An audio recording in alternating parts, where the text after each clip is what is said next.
Thank you very much, ladies and gentlemen. A very warm welcome to you today for technical session 3, which is on intersectoral approach to nutrition security.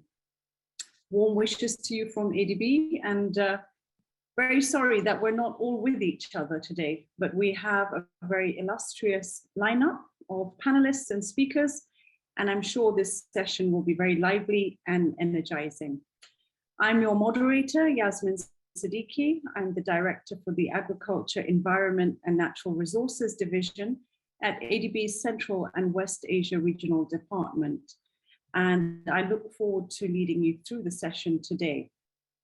In this session, we're going to be presenting on-ground experiences, lessons learned, and case studies, and best practices to collectively work together on promoting nutrition security.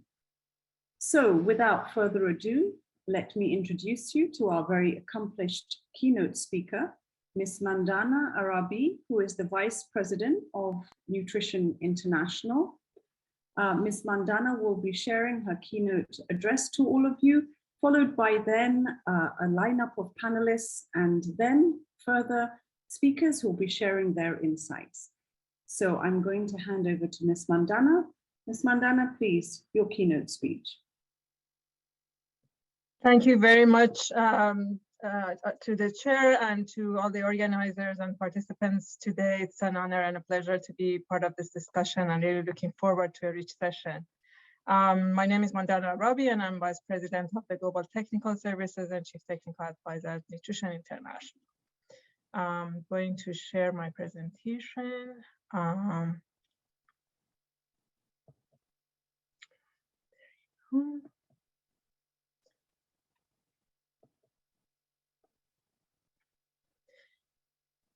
So my focus today is on double burden of malnutrition and double duty actions. And I'll tell you what we mean by both of these terms. So traditionally, actions to address undernutrition and then overweight and obesity have been developed and delivered separately.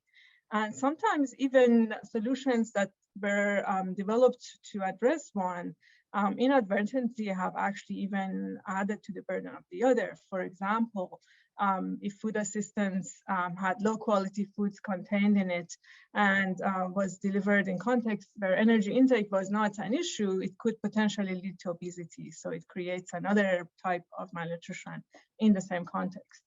So increasingly, we need actions that can simultaneously address the, prevent or reduce the risks of both, meaning undernutrition and overweight and obesity, what we call the double burden of malnutrition, or DBM. And also, what I want to even bring additionally to this discussion that sometimes I feel has not been adequately focused on is not only the intervention themselves being, addressing this double burden, but also finding systems and platforms and levels of intervention that can address both causal pathways for over and undernutrition. And I'll describe some of those as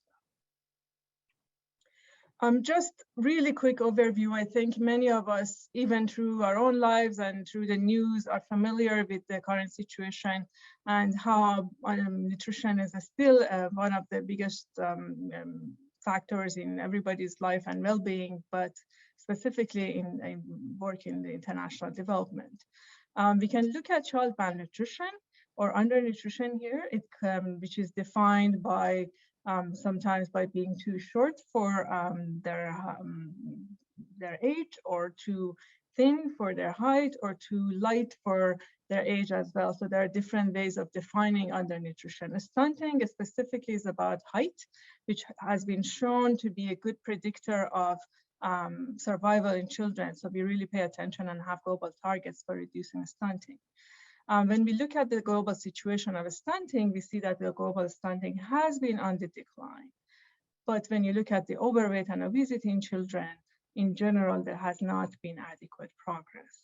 So, and at the same time, even the stunting, when you look at the current rates, we are still in need of making improvements to be able to ensure every child reaches its growth potential in the future. So both of these, basically, again, the two sides of the burden are of importance at the global level. I also wanted to specifically bring the attention to just where the direction of change has been in childhood overweight. We have now the map for 2000 versus 2020, and you can just see by the changing colors in the course of 20 years. Most children with malnutrition live in Africa and Asia. In 2020, almost half of children under 5 affected by overweight lived in Asia, and more than 1/4 lived in Africa. And then, as you see, significant increase in the number of overweight children has been observed in Southeast Asia and Northern Africa. My organization, Nutrition International, specifically, addresses malnutrition and undernutrition and, overall public health nutrition in several countries. So we did this study specifically in some of the countries of our focus, but I wanted to show, again, a little bit more in-depth look at the data. And as you see, several of these countries are in Asia. What we found is that, an estimated 8.7 million children were overweight in selected countries that we looked at, and a lot of them were in India. And again, as you see, most of these countries we are working in are addressing the double burden. They have high stunting rates, but they also have the issue of high prevalence of overweight and obesity.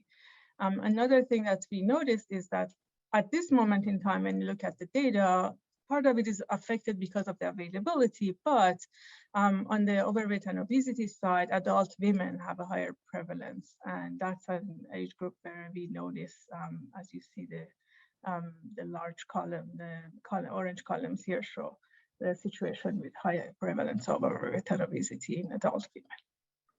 So in a way, when we talk about double burden, there is yet another picture, which is, for example, in the same household, you see young children in the households are undernourished, and then adult women in the same household are overweight and obese. So that could also potentially be the type of double burden that you see in the same household that unfortunately is being seen in the current nutrition and food environment situation.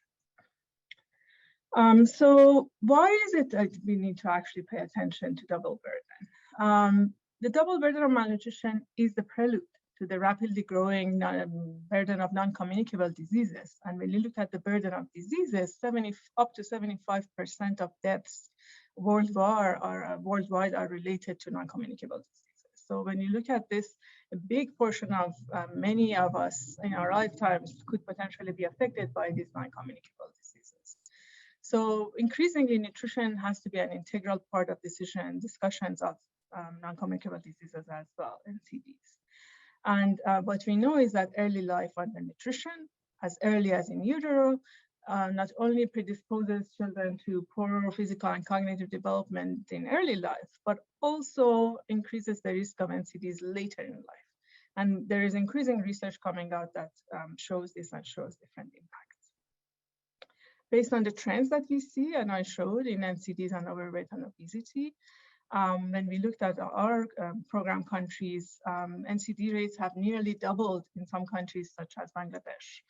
And when you look at overweight and obesity prevalence in many of the countries, it starts to be even higher than underweight, for example, in adults, and especially in females, as I noted.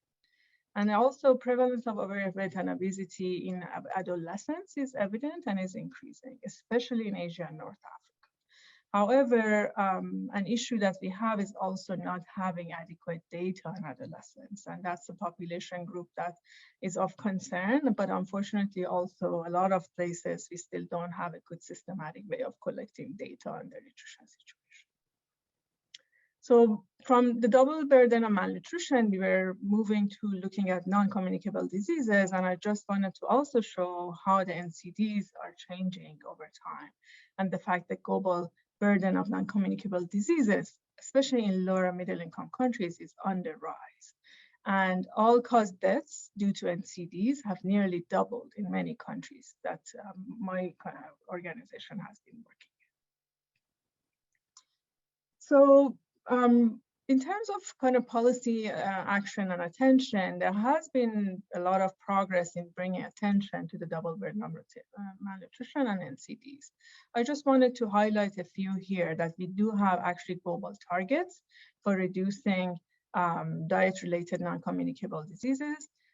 They have global targets for improving nutrition indicators across the board, such as improving breastfeeding practices, reducing childhood stunting and wasting, improving anemia in women and childbearing birth and childbearing age, and low birth weight in infants. So we have actually important targets across the spectrum of nutrition that will allow us, if we reach those targets and focus and make investments in those areas, hopefully we will be able to reduce these trends that I showed and the burden of non-communicable diseases in the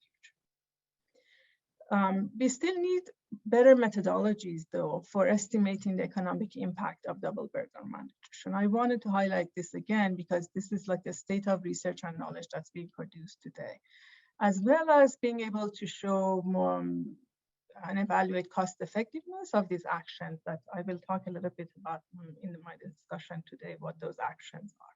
So while we know that the trends and the impacts and causalities are there and the evidence is strong, we are trying to strengthen the evidence on the economic side and the cost effectiveness side of this as well. What we know, though, when we look at the studies of the impact of these interventions and nutrition in general on well-being and productivity, we know that there's a significant economic burden due to loss of productivity and raised health expenditures because of non-communicable diseases. So this is on top of course, the cost of undernutrition in childhood and the fact that it increases mortality and morbidity in young children. This is about, once this leads to non-communicable diseases later in life, there is additional burden of this loss of productivity and increased health expenditures that then the society will have to do. So what we want to do, I did want to also set the tone by focusing on the many opportunities that we have for action, and especially the importance of being in this session today, which is beyond my maybe ordinary focus of disciplinary discussions with health and nutrition, and really thinking about planning and higher level and multi-sectoral action. I wanted to bring attention to two factors that in my work and in our experience really seem to be making a difference. One is this whole concept of double duty actions. We talked about double burden, so now we talk about double duty actions, meaning interventions that could affect both over and undernutrition. And then the concept of no missed opportunities in programming. And I'll cover that a little bit as well. So Lancet 2020, the most recent Lancet series in nutrition, talked about the double duty actions, and they started this terminology. They include actions in the health services, in social safety nets, in educational settings, agriculture, food systems. So it's not just health. This is about having all these key sectors integrating nutrition interventions. The type of nutrition interventions that could be double burden, the double duty include in early life nutrition interventions, for example, supplementing mothers during pregnancy with the nutrients that they need, or early and exclusive breastfeeding for children.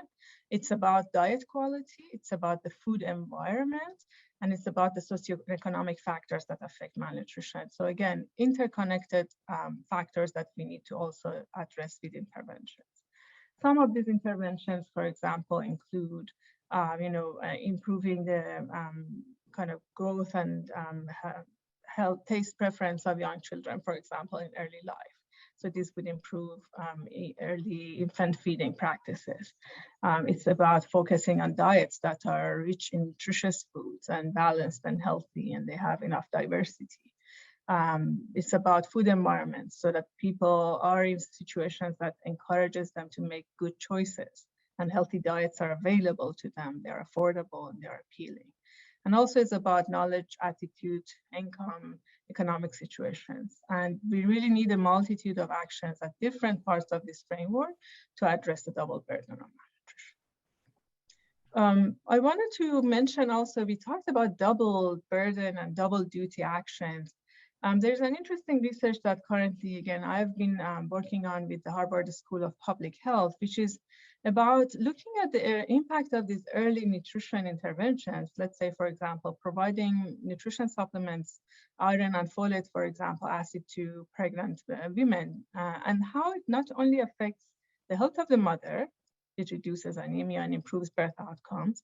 The health of the baby, immediately, it reduces low birth weight and improves birth outcomes, but also the same intervention affecting the next generation, meaning that the babies born to these mothers who received supplementation during pregnancy, later in life will have delayed onset of NCDs, which means then saved productivity and years with better quality of life due to basically their previous generation having received good nutrition. So this is really not beyond even double duty action. This is about having triple benefits, which is in the same generation, but also over to the second generation as well. So here, what we did, we looked at data across cohorts of populations on where women, mothers had received micronutrient supplementation during pregnancy. We looked at the birth outcomes in their babies. And then we looked at future chronic disease onset in blood pressure, hypertension, diabetes, serum lipids, so an array of non-communicable disease risk factors and things like heart disease and stroke and cancer, to see how this very early nutrition interventions in the mothers could actually really delay the onset of later NCDs in their children's generation. And the results were significant, which even by itself, the fact that it's significant is important, because these effects could be diluted when it goes through generation to generation. Just as an example, when you look at diabetes cases averted, if the mothers had received multiple micronutrient supplements, the pink one in the middle, you will see that 3.3 million cases could be averted per year across the countries that we looked at. And this is almost half of the all-cause mortality numbers that could be attributed, let's say, to something like reducing the sugar-sweetened beverage consumption. So these numbers, while they may not look extremely high, they are actually significant, and they give us, again, a triple benefit in the second generation. The more reason for investments in these kinds of relatively simple early nutrition interventions to address both undernutrition, but also the non-communicable diseases in the future generations. Yes? Sorry to interrupt. You have 2 minutes to go. Thank you very much. Thank you. Yes, wrapping up. Just wanted to, again, show a map of what we found out, how these early nutrition interventions can benefit future generations. And actually, the benefits that we showed in South Asia far outweighed the deaths delayed in, for example, Africa. So I think in South Asia, because of the higher prevalence of these non-communicable diseases, and also the deficiencies that still exist in early nutrition, it's possible to actually have really good impact in the long run for a reduction of NCDs. Since I don't have a lot of time, I just wanted to focus on this concept of no missed opportunities as well. So it's not just the intervention themselves that have to be selected well. We have to choose right interventions, but it has to be also at the right sectors that have lowest cost, highest impact, sustainable mechanisms, and at the right level, both upstream and downstream. And all of this needs good analytical, technical involvement in planning. And that's where nutritionists, economists, experts in governance, finance need to be working together. The more reason to also be coming together with our expertise cross-sectorally to be able to do good cross-sectoral systems interventions. Systems intervention are about basically working at all these levels, no missed opportunities, looking how sectors can actually be tapped into, and where are some opportunities for leveraging sectors such as social protection, education, agriculture for embedding nutrition.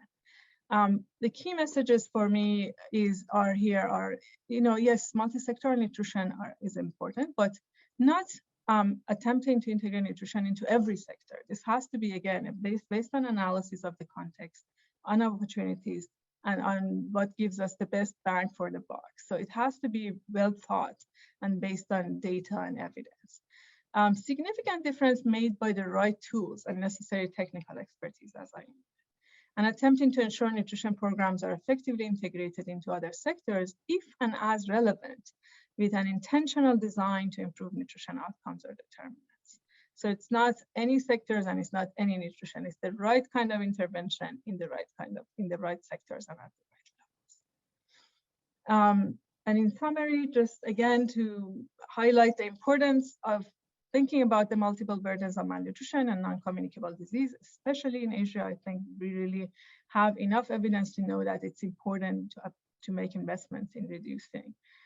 We have opportunities for investments in these triple benefit actions, especially early maternal and early childhood interventions.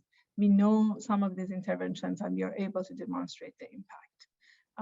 We need data and reliable expert analyses to help us identify the right mix of interventions and the right platforms to be relevant. And today's discussion, I'm sure, will give you some examples of what some of those interventions and policy and intervention actions are. And just I want to add and end on this, as we all know, nutrition is central to addressing increasing burden of malnutrition, and especially, I think, within the post-pandemic recovery effects, where we are all trying to do our best to take advantage of resources and be synergistic, there are opportunities for this integration. For example, in the social safety net programs for nutrition that we can take advantage of. Thank you very much again for your time, and looking forward to the rest of the discussion. Thank you. Thank you so much, Dr. Mandana. That was really excellent insights, and I hung on to one of your phrases from that, which was, it's not just health. And I think that's a really overarching point that you've made, and I'm sure we'll come back to that discussion and making the right interventions. So thank you very much. And I think we can now move to our panel discussion, and we've got a number of, again, very illustrious panelists. I'd like to invite Professor Lada Mosuan, who is the Professor of Pediatrics at the Prince of Songkla University in Thailand. Professor Lada, you have 8 minutes to present on your perspectives. And I will step in just a minute before with my video on, just to maintain time. Thank you very much, and over to you. Thank you, Yasmin. I would like to share my screen.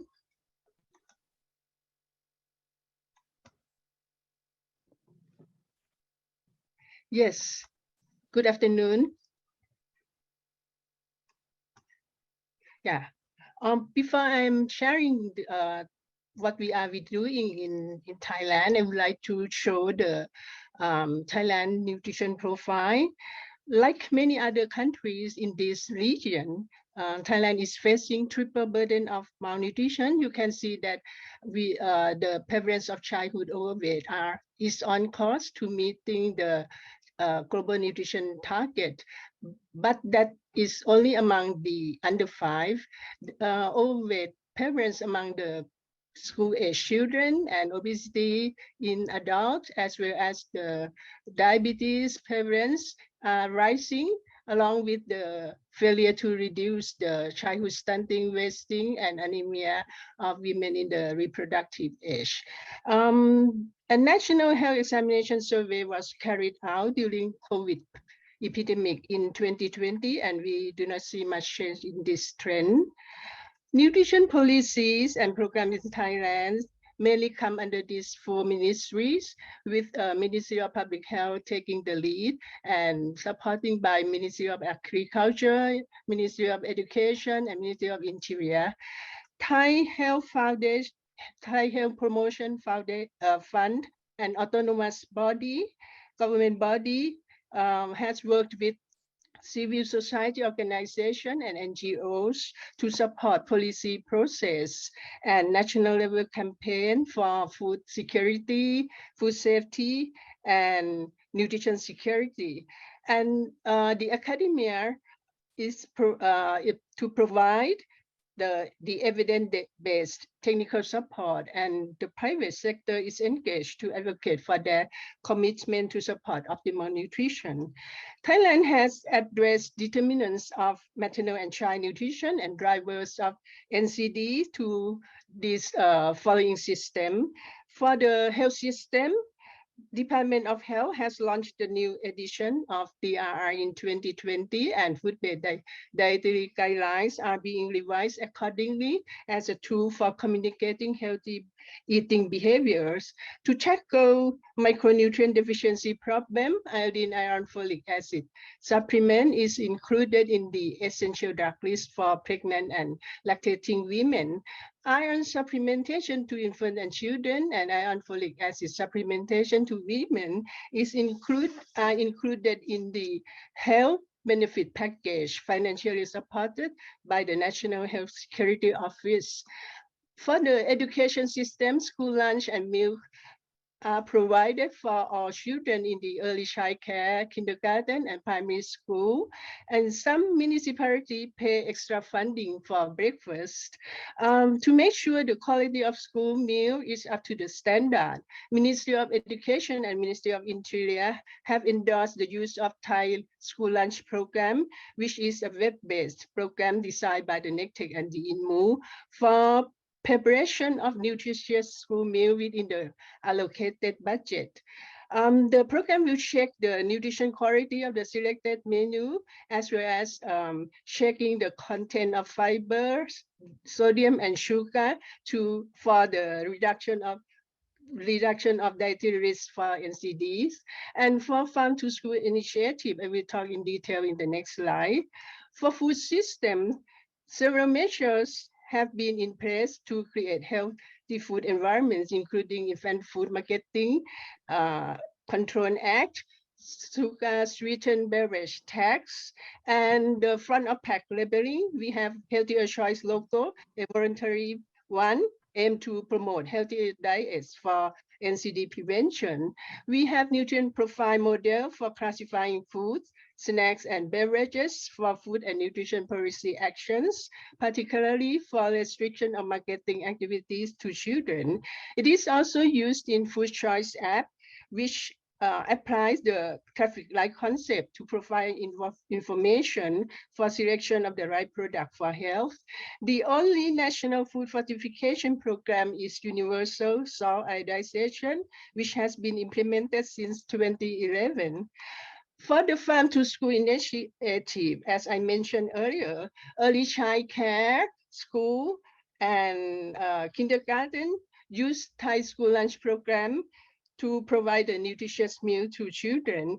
In the border patrol police schools, the school agriculture project initiated by Her Royal Highness Princess Mahachakri Sirinthorn has provided food for lunch, and in conjunction with other measures has been successful in reduced malnutrition. The Healthy Kids, Healthy Food projects has adopted the concept to implement in other schools all over the country. Linking school meals to local farmers group has been initiated in some areas. In one district, school use Thai school lunch program to plan menu in advance and send a list of agricultural produce generated by this program to the local farmer groups. So then they can plan for a calendar for planting crops and animal farming to meet the school need.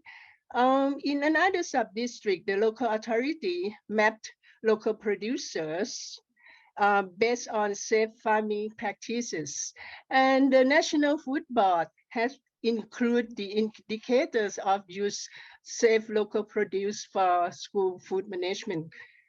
To facilitate this link, the NECTEC has designed the Farm to School digital platform to connect the school demand from the Thai school lunch system with the local supply. This will shorten the food supply chain, and school will be able to get safe food they need all year round at a reasonable price. And farmers are confident that there will be a market for their produce. In the future, together with deep tech startup, this platform will also be able to manage e-payment and logistics as well. In the meantime, Housing Authority of Thailand is signing a MOU to use Farm to School platform and Handy Sense, which is smart agriculture technology to create jobs and incomes for tenants. And Bank of Agriculture also interested to provide extra funding for school lunch to school which purchased from farmers in its network. So all these are some interesting initiatives using intersectoral approach to achieve nutrition security that I would like to share with you. Thank you for your kind attention. Thank you so much, Professor Lada. Really fascinating. I have to say, this is so useful for particularly those of us who work in development banks. This type of cross-sectoral approach is exactly what we're trying to further consider. And I think you've presented some wonderful examples. I must say I was quite surprised to hear about this triple burden of malnutrition, not expecting that in a case like Thailand, but I'm really keen to hear more, perhaps in the Q&A on this farm to school initiative. I believe it would be very relevant for the countries we cover as well. So thank you very much. I'd like to now invite Ms. Britta Schumacher, who's the Senior Nutritionist at the Regional Bureau for Asia Pacific, based in Bangkok. Britta, we look forward to listening to your insights and thoughts on this cross-sectoral approach. Over to you. Yes, thank you very much. I also want to share my screen so that I can walk you through a couple of the diagrams that I had. Can you hear me well? Yes, we can hear you. And if you could enlarge your slides into presentation mode.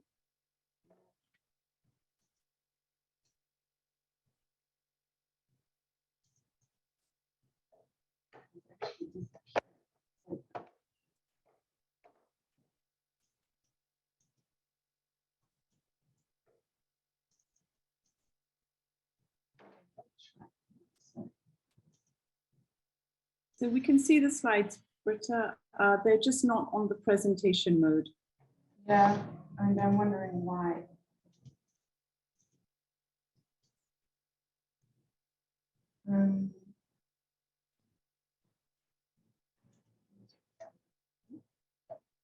Now they're in presentation mode, but we see your notes page. Yeah. Let me just start this one. So we don't waste time. Yeah, thank you very much. So I would like to talk today about some examples, how we support governments in the region as WFP on linking food systems, social protection, and health to actually address some of the drivers of malnutrition, to enable healthy diets, and especially for those who need it most, which are the most food insecure, the poorest, and also those nutritionally at risk. We have heard in the keynote speech sufficiently how important it is to address the double burden or also the triple burden of malnutrition, and how it is important to take action for now and also for the next generation. So what we know is that poor diets are an underlying cause of all forms of malnutrition, and that's why it is very important to enable healthy diets to actually move forward on improving malnutrition around the life cycle. So that we talk all are on the same page, I would like to show this slide that sketches out a little bit what type of diets are we talking about. You can see here that we distinguish between 3 and in some cases 4 types of diets. The energy sufficient diet, which has a high affordability of the population. 99% can afford an energy sufficient diet, but that's not a nutrient adequate or a healthy diet. So when it comes to nutrient adequate diets, people who cannot afford it are already 21%. And when it comes to a healthy diet that has more diversity and representation in what they consume or what we consume, greater dietary diversity, is actually in this, across these countries that you see at the bottom of the slide, 58% are not in a position to afford that. And this was exacerbated, of course, recently over the last couple of years by the COVID-19 pandemic, which came as a shock. And according to a study that will shortly be released, that we've done in collaboration with the IFPRI, that showed that in, for example, these three countries that we have here, Bangladesh, Indonesia, and Myanmar, the COVID-19 pandemic increased the percentage of people not affording healthy diets by 12 to 15 percentage points. It is also to be noted that the cost of a healthy diet is relatively similar across countries, but that it exceeds the poverty line. And that's also why we have such a high number of people not affording it. Now, when it comes to addressing those who are the poorest quintile of the population and the most nutritionally at risk, knowing that there's a strong correlation between poverty and malnutrition in the region and also other parts of the world, what are the sectors that we can use to reach those? And the social protection sector obviously comes to our mind very quickly because they are the social assistance programs are the ones that target those populations. But what we have seen also is that the social transfers, whether it's cash or food, are often not sufficient to even permit affordability of a nutritious diet. But there are ways of enhancing the affordability of healthy diets and also nutritious diets. And I would like to give one example today from Pakistan. Pakistan's government has decided at one point in time to use one of their largest social protection programs, previously Benazir Income Support Program, and then ESA's program that reaches overall 5 million households to link nutrition into it. This was triggered by the fact that the 2018 and even previously demographic and health surveys showed that something was way too high, more than 40% still in 2018, more than 15% acute malnutrition, and almost 2/3 of the population, or more than half of the population of the women of reproductive age also having anemia. So basically standing in the way of social and economic progress of the country. And so some key evidence or landmark studies, like the cost of hunger that was carried out a few years back, and the filter nutrient gap analysis that we are supporting governments with to understand nutrient gaps and affordability, have shown that 2/3 of the population cannot afford a nutritious diet. And the cost of the diet basically, the cost of hunger study basically showed that the malnutrition costs the country basically $7.6 billion annually. So that triggered, at one point, it triggered a number of actions looking into how can we reach the poorest, how can we link sectors together to not only focus on the cash transfers to address poverty alleviation, but also address the very high malnutrition rates. And it led into to a policy dialogue and the design of the redesign of the program, or design of a complementary sub-projects, if you want, called ESA's Nationuma, that actually added to the cash transfer that goes to the households and overall the components that you see on the right-hand side of the slide, which are infant and child feeding practices, and also the provision of a specialized nutritious food that is locally produced through the private sector, that helps meeting young children and pregnant lactating women meet their nutrient requirements. In addition to connecting to immunization and child growth and routine services, antenatal and postnatal care, and a conditional cash stipend. So this was, it's a very successful process. The model was tested and with a strong evaluation framework, ready to scale up. And now it's being scaled up and expanded to 1.5 million women and children, hopefully by 2024. So this is one of the successful examples that I wanted to show. Just quickly, another one, which is more a summary.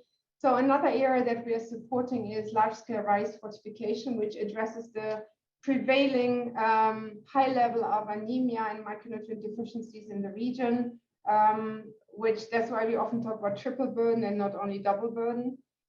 It's a truly links different sectors together, has started 10 to 15 years ago in Asia, spearheaded by India and Bangladesh, and now you see the countries that are on the slides, 11 countries that have engaged in post-harvest large-scale fortification, working with the private sector to ensure the supplies of the fortified rice kernels, making it available on a market, but using, and that is specific here, delivery platforms like the social protection and also education system to reach vulnerable people first, also school-age children or adolescents, and because some governments target the school meals programs to the most vulnerable areas.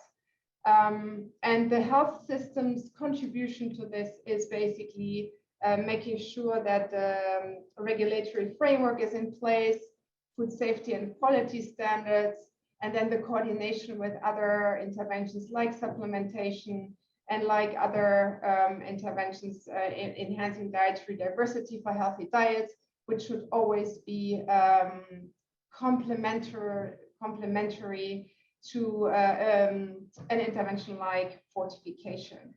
So this is an example, and we have several countries moving forward. Just recently, we have talked with, we've done the nutrient gap analysis in Indonesia and identified a potential opportunity to link fortified rice into their Sembako cash voucher program that reaches 15 million people across the country and addresses also inequalities and enhances affordability.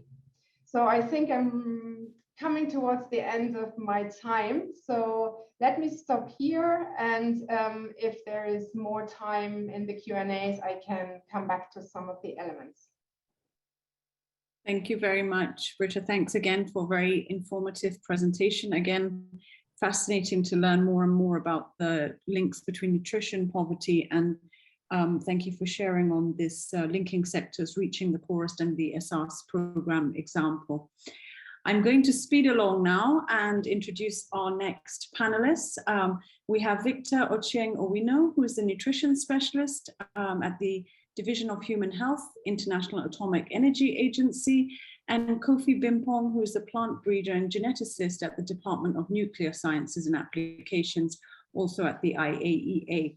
And I'm sure many of you are fascinated about how is the IAEA here, just as we were. So look forward to hearing from both of you. Over to you. And 8 minutes, please. Yeah, thank you very much for the invite to have us today from the IAEA. We have a short presentation, not by PowerPoint, and we will try to help understand how to contribute to evidence base for improved diet quality and nutrition security through the use of nuclear techniques. And I'll do the first part, then my colleague Kofi Bimpong will do the second part. And Mandana couldn't have set the stage for our presentation because she mentioned really the key pillars that malnutrition is a multifactorial phenomenon and influenced by many moving parts, but we need to pay attention to intergenerational factors, the link between maternal-child nutrition.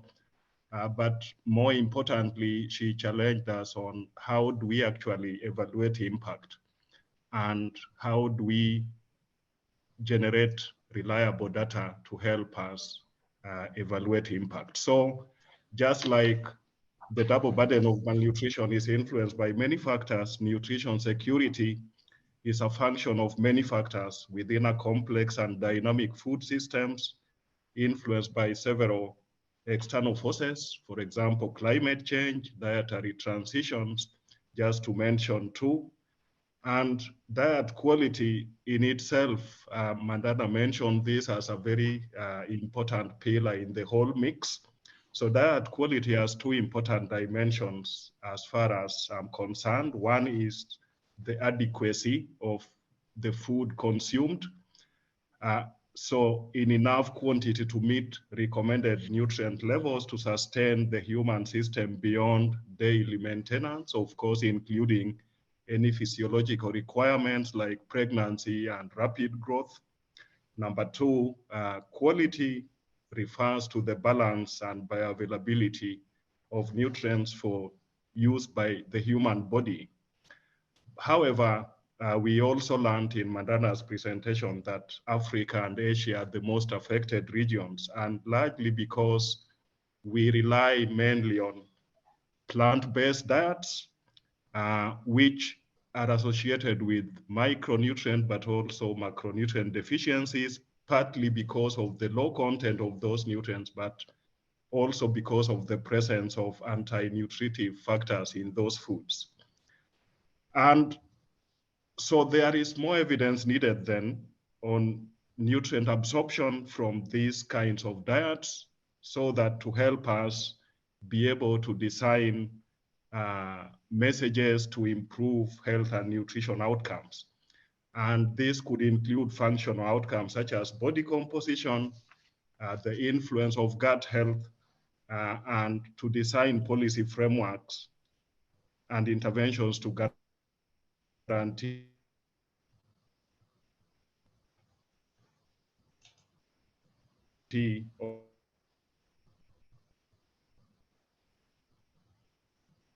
Victor, we appear to be losing your voice. In fact, your screen is also frozen. Are you able to hear us?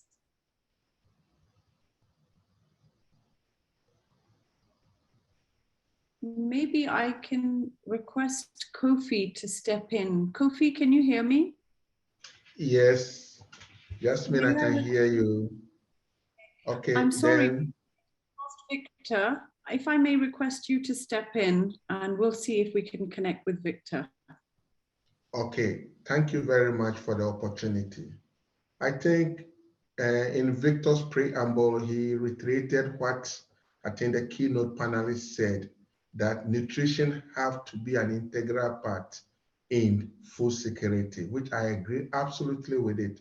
But interestingly, specific breeding or crop improvement for nutrition has extremely been limited because food security has remained the predominant driver, whereby the focus has been on yield enhancement or stability in relation to stresses such as the abiotic and the biotic stresses that we all know.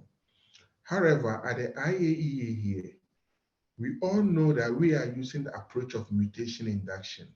And mutation, as we know, is a heritable change in the genetic material of a living organism.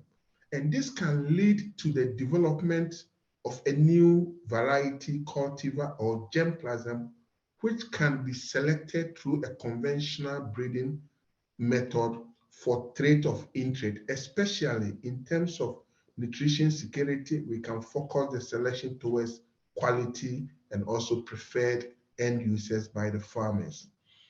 However, at the IAEA here, most of our nutritional enhancement projects are extremely limited through one of our channels that we use to communicate with member states and farmers, which we call the Technical Cooperation Project that we did with member states. Very few research is actually focused on nutritional enhancement. But the good news is that just yesterday, a day before yesterday, so me, Victor, and others have a meeting where we are proposing a new coordinated research program to use nuclear techniques to generate diversity in most of the underutilized or the neglected crops for productivity enhancement, whereby we want to intervene with some of these modern molecular or genomic tools to do our routine profiling and selection of developed underutilized crops that will have the quality in terms of nutritional qualities that we are looking up to support food security. In doing this, we are also looking at the way of enhancing the capacity of these member states so that they will be in a position across all the sectors to be in a position to involve themselves in coming up to help us all solve the challenge that we are facing in this food insecurity in terms of the nutrition. So I believe in supporting multi-sectorial approach for food security. There is a key need that all of us come together, be it in terms of crop improvement, the advocacies, and all the rest, to be together to achieve the objectives as required. Thank you very much, and I think Victor is back online. Thank you very much. Can you hear me? Yes, Victor, we can hear you. Due to the time constraints, maybe Victor, maybe 1 more minute from your side, if that's okay.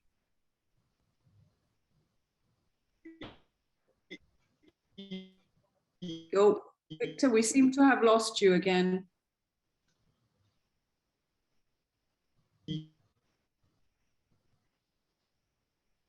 Okay, we have lost Victor again. So perhaps we can request Victor to come in at the end with any responses to the Q&A session, and that will give him an opportunity to also provide his insight. So thank you, Victor and Kofi. Kofi, thanks for sharing on, again, this point about joining hands.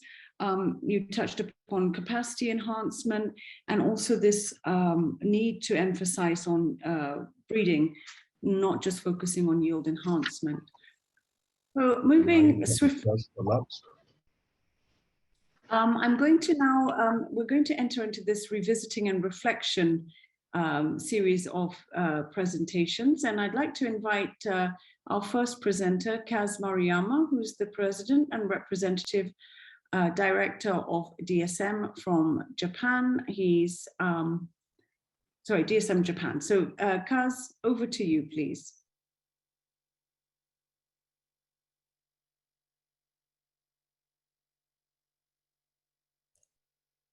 Okay, thank you, Yasmin, for introduction.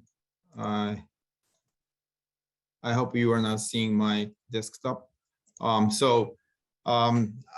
In this session, I have the 8 minutes, and I try to share some the real world example of the multi-sectoral approach to the nutrition intervention.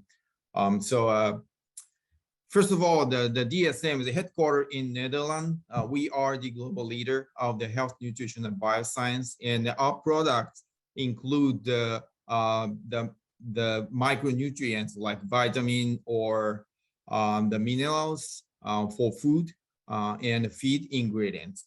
So we are one of the leading company of those the micronutrient. And at the same time, we are known as the kind of leader of the sustainability and business. And as already the Mandana breeder, everybody already mentioned, that we are living in the world with a lot of issues with our food systems. And as many of you know, the last year the UN convened the UN Food System Summit, and I don't explain everything, but the part of that is for sure the hidden hunger and then malnutrition, double burden, and also the nutrition related diseases like non-communicable diseases, and also right hand side you are seeing the livelihood issues, inequality, and a lot of the low scale farmers actually living a very low income status. That is the big issue in the food system. And as I said, DSM has a capability to improve that situation with our products. And that's why we believe we also have the responsibility to make the meaningful impact on the global food system. So that's why we are working together with the public sector, a lot of the intersectoral the approach with those issues. And the last year on the Food System Summit of the United Nations, DSM actually made an announcement and published the 5 our own food system commitment you see here. And today for the malnutrition issues, I picked up the 2. So the one enable the micronutrient gap of 800 million vulnerable people to be closed by 2030. And the other one is the right-hand side, supporting the livelihood of 500,000 smallholder farmers by 2030. So those 2 are especially related to the malnutrition issue, and we are working on these issues as a business because we believe from the private sector, if we make this the kind of profitable business, we don't need to make a lot of profit, but make the profitable business, we can make it scalable and also sustainable in the long run. So we believe from the private sector perspective, we want to solve those issues with our capability and also make that profitable. And today I'd like to share the 3 examples. One is multi-micronutrient supplementation for the maternal child the nutrition. This is exactly what Mandana mentioned in her presentation. But DSM is actually partnering with some partners, including World Food Program, of course. But here I share some example, like working with Sight and Life Foundation in Bangladesh to make the research how to address the supply chain issues. It is difficult actually to bring this to the people, the vulnerable people who really need the support. So that we are doing the how we can solve those issues and then running the project in Bangladesh, and also working with UNICEF in Nigeria, and also the World Vision International in Philippines. So we are providing these the MMS with this the project, and then trying to solve the issues around the malnutrition in the early phase, first 1,000 days of the malnutrition. Another example is the rice fortification. So as this one was mentioned by Brita, so the simple food fortification is one of the powerful and low-cost way to improve the malnutrition. And DSM actually developed a new technology. It is kind of gigantic pasta machine. So we use the rice powder and also the micronutrients powder to make the rice kernels, fortified rice kernels, and you can mix that into the regular rice and a very small amount, and making the nutrient rich the meals, even in the region which have the diet with a lot of rice or with a very small amount of the other meals. So we are making a significant investment in Asia in terms of this technology, and we are making a local manufacturing facility. And then the most recent project is India, because the Indian Prime Minister recently announced the mandate the fortified rice in the social security safety net channels. So we are running this project with the government and also the World Food Program, and also we are working with the School Meals Coalitions, which is the outcome of the United Nations Food System Summit.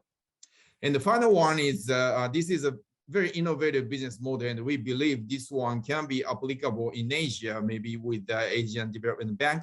But this is the public-private joint venture between DSM and the Rwandan government in Africa, with a blended investment from World Bank, IFC, and also European public, the financial sector, FMO and CDC.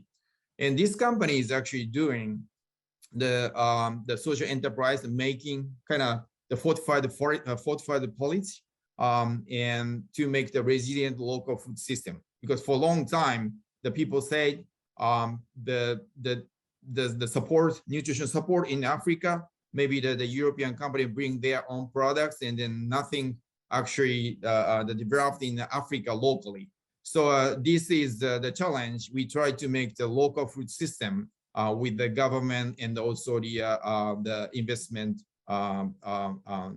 organization. And then we established this one in 2016, and then until now, this company sources the raw material from the local smallholder farmers, 130K, and also we reached 1.6 million consumers, and we created 300 direct jobs. So, and until now, this company get to be the kind of profitable company. They are running this business now in Asia, in Africa. So we are thinking to develop the business in Sub-Saharan Africa. That is the connected to our food system commitment, the 500K smallholder farmers that improve the level of their lives. So this model is very innovative, and we believe there is a possibility, for example, like we can do the similar thing in Asia as well. And of course, we need the collaboration with these the partners. Otherwise, just one company cannot make this happen. So thank you very much. This is the end of my presentation. Thank you very much, Kaz. Again, really fascinating. And thank you for bringing the private sector perspectives. You've already tempted us with the Rwanda model and your suggestion that maybe it's something we could consider for ADB to think about more deeply. But I think this point you made at the end, it's so vital for this session as well, that one alone cannot achieve these results or deliver. It's really about us working jointly, holding hands across all of the diverse people on this panel today as well. So thank you so much, Kaz, and I'm sure, again, there's many questions coming in. I'm sure there'll be some for you as well, and we'll come back to you later in the Q&A. I'd now like to invite Jodie Harris, who is our lead expert from the World Vegetable Center. Jodie, again, welcome to the panel and look forward to hearing from you. Thank you so much, and hello from Bangkok. So I was asked to speak without PowerPoint, so let me try. And first, let me introduce World Veg for anyone who isn't yet familiar with us. So the World Vegetable Center is an international non-profit institute for vegetable research and development. And we undertake research, also piloting of innovations, and scaling of best social and technical practices for impact across the food system. And we use vegetables as an entry point, really to work towards healthier diets and better livelihoods without damaging the environment. And then the World Veg Gene Bank holds the world's largest public collection of vegetable seed, and that's a really important global resource for breeding these resilient, productive and nutritious vegetable varieties.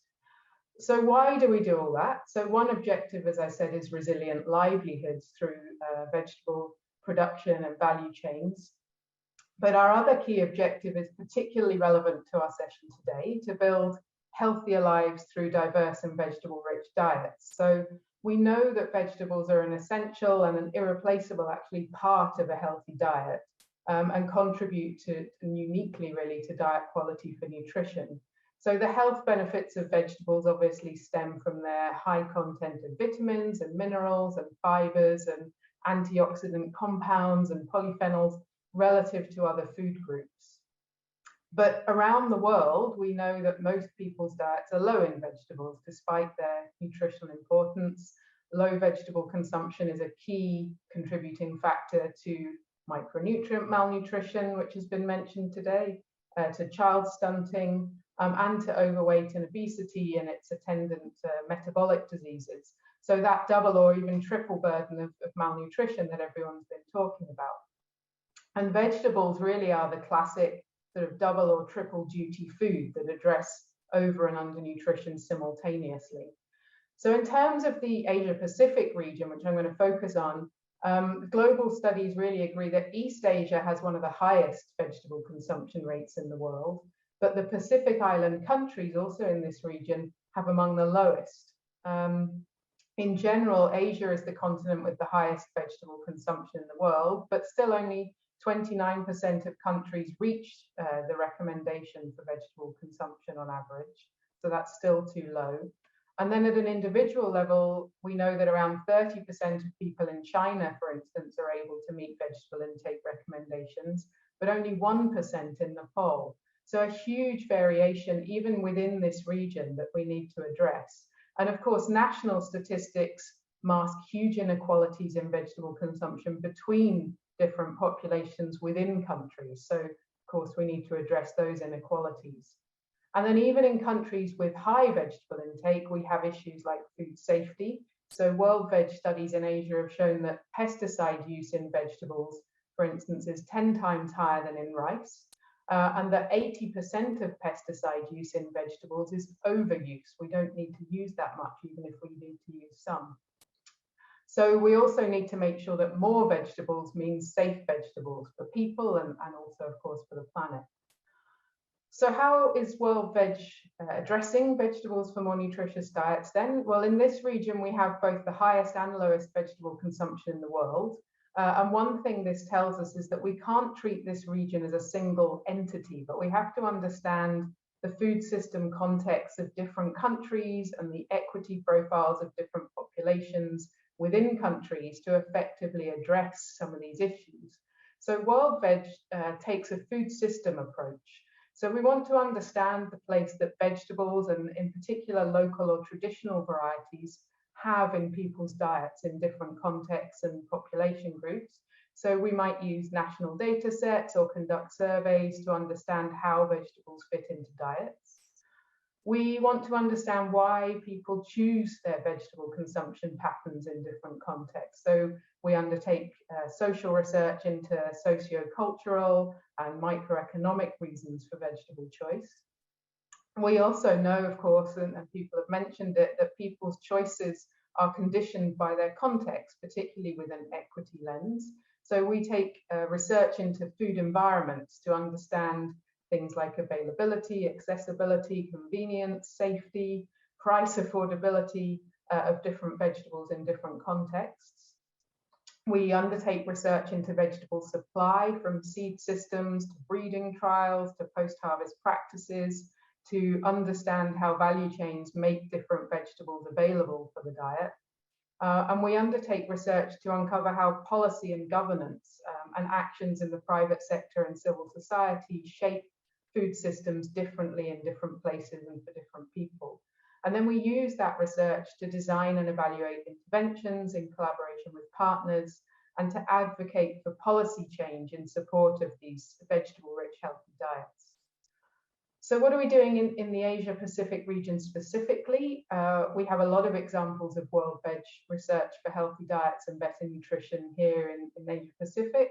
So we've recently completed a study of how prices and affordability of healthy vegetable-rich diets changed during COVID-19 in Thailand and the Philippines. And there we find that low-income populations in the Philippines were less able to afford a healthy diet than those in Thailand, both before and during the pandemic.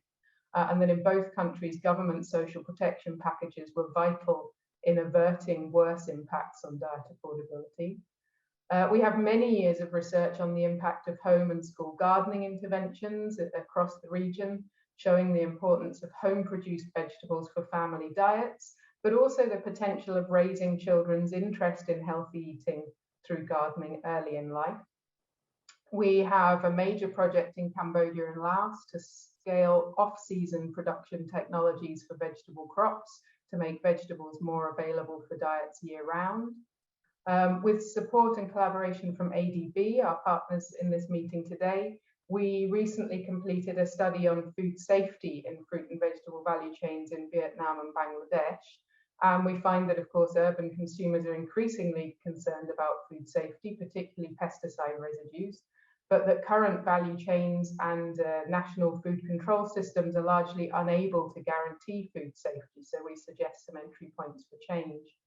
And then we're currently co-designing a study on food environments and vegetable consumption in those Pacific Island countries to understand the food environment experience of vegetable producing households in countries with such a low intake. So World Veg work on vegetable-rich and safe and healthy diets in the region spans across the food system, literally from seed to what we eat. We focus on food environments as the context for food choices affecting nutrition, as we're talking about today. But we also draw on decades of World Veg research on vegetable breeding, on conservation of traditional species, on safe and sustainable production, and on the economics of vegetables to really try and link farm to fork for better nutrition. We work very much across the health and agriculture sectors, so the key intersectoral focus of this session. So we're really happy to be part of this forum. It's nice to be here with everybody, and we very much look forward to continuing those partnerships. Thanks very much.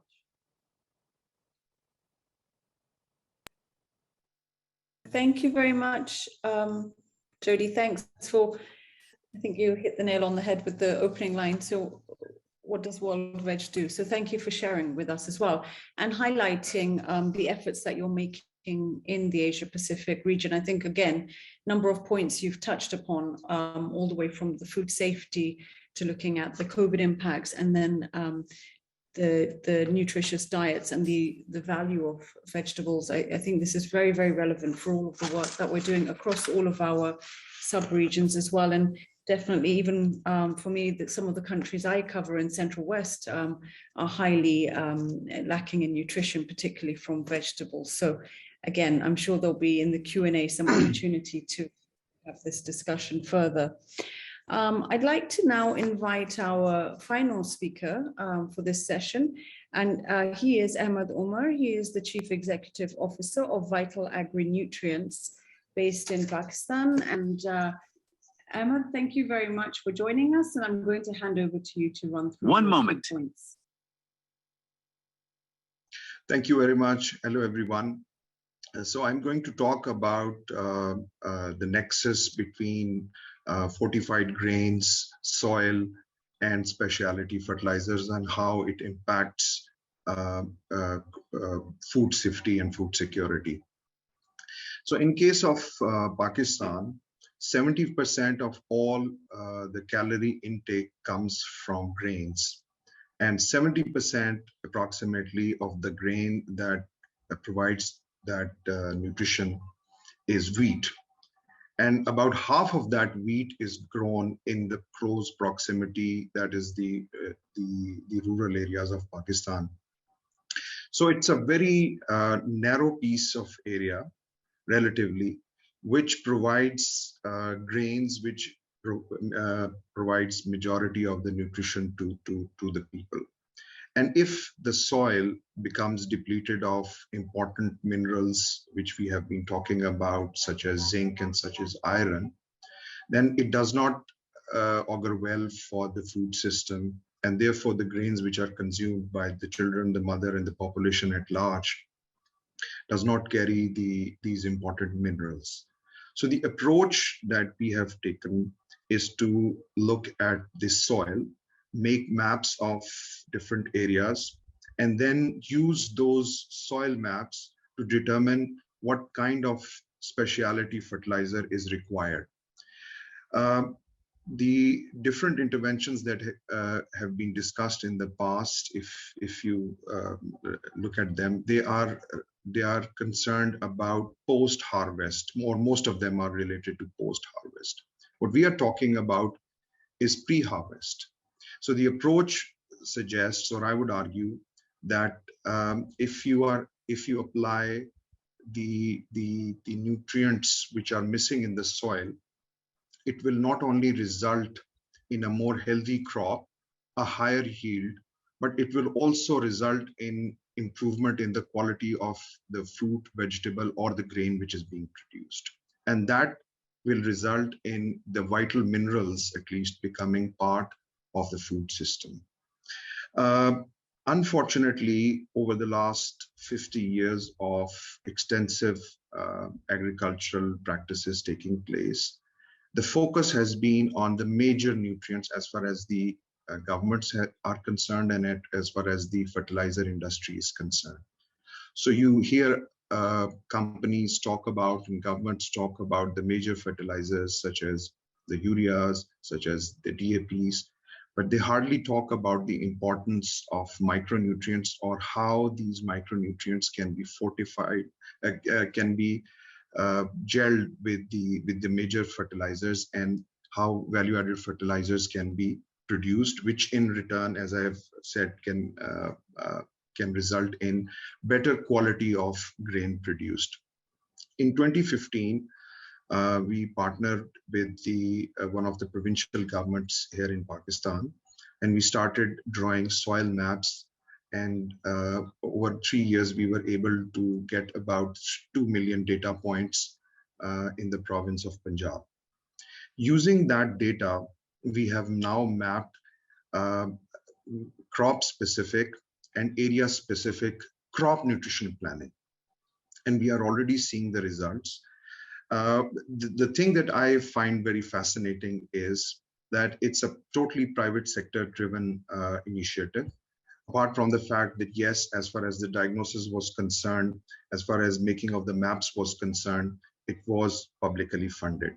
But how those maps are being used in Pakistan, I think, hopefully in the next few years, we will have the evidence to show that it not only has impacted the yield, but it has also resulted in the vital source of where most of our food grows, which is the soil.